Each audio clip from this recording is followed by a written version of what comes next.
saya sangat berharap kepada Partai Amanat Nasional ini betul-betul bisa memposisikan dirinya sebagai salah satu pilar demokrasi, di mana sebagai salah satu pilar demokrasi, partai itu adalah sebagai sarana rekrutmen kepemimpinan politik.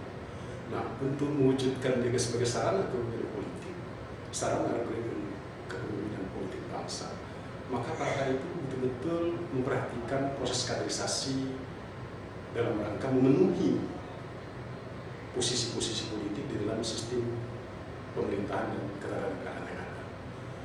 Nah, oleh karena itu kualitas kader menjadi sangat penting.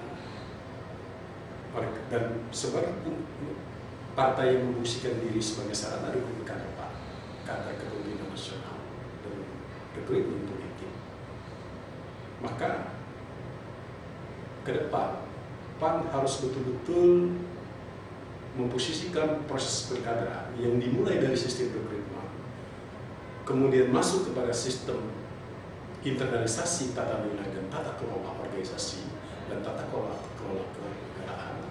Kemudian kedua, betul-betul pertimbangkan sistem promosi dan sistem penempatan kader yang memenuhi kualifikasi sebagaimana telah ditentukan oleh garis partai untuk memasuki posisi-posisi penting di dalam struktur ketatanegaraan dan pemerintahan.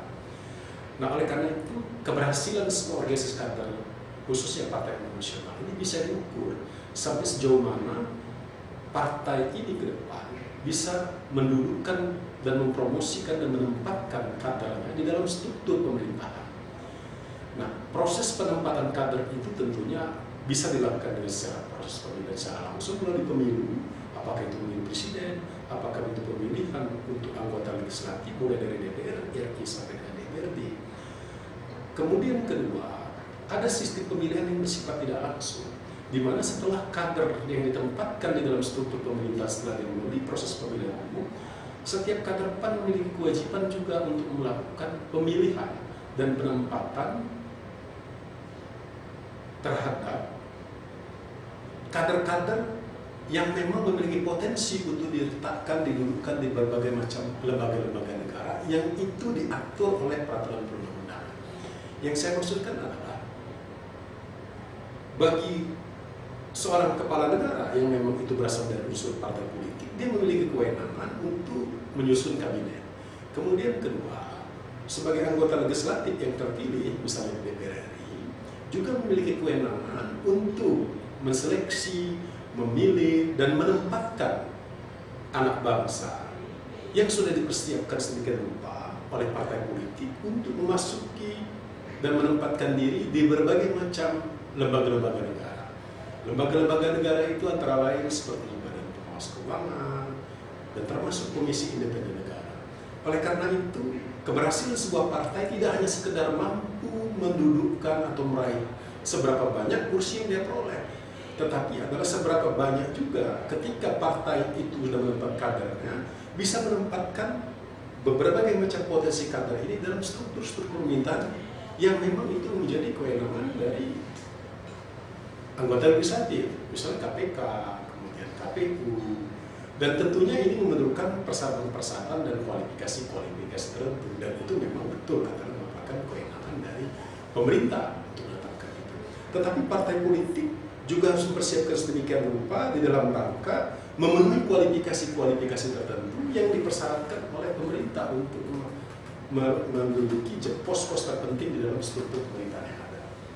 Itu yang terpenting bagi saya, menurut pandangan saya sebagai kader, melihat bagaimana proses kekaderan itu yang harus menjadi konsentrasi titik tekan bagi proses bagi yang berhak mengambil berbagai macam kebijakan dalam organisasi.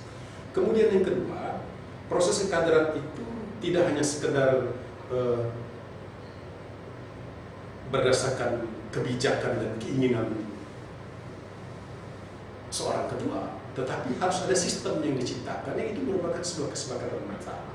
Saya kira yang terpenting keterbukaan bagi Partai Amanat Nasional itu berbasis pada kualitas. Kualitas yang saya maksudkan adalah seorang kader yang memang layak untuk ditempatkan di dalam struktur pemerintahan, struktur ketatanegaraan itu itu adalah berdasarkan kualitas-kualitas tertentu yang ditetapkan oleh partai. Jadi bukan atas dasar kedekatan secara personal atau karena kedekatan karena faktor hubungan tertentu. Karena prinsip-prinsip kualitas ini adalah terjemahkan dalam bentuk apa yang kita kenal dengan sistem. Oleh karena itu harapan saya ke depan PAN sebagai partai terbuka tentunya dia harus selalu mengutamakan kualitas. Saya kira begitu.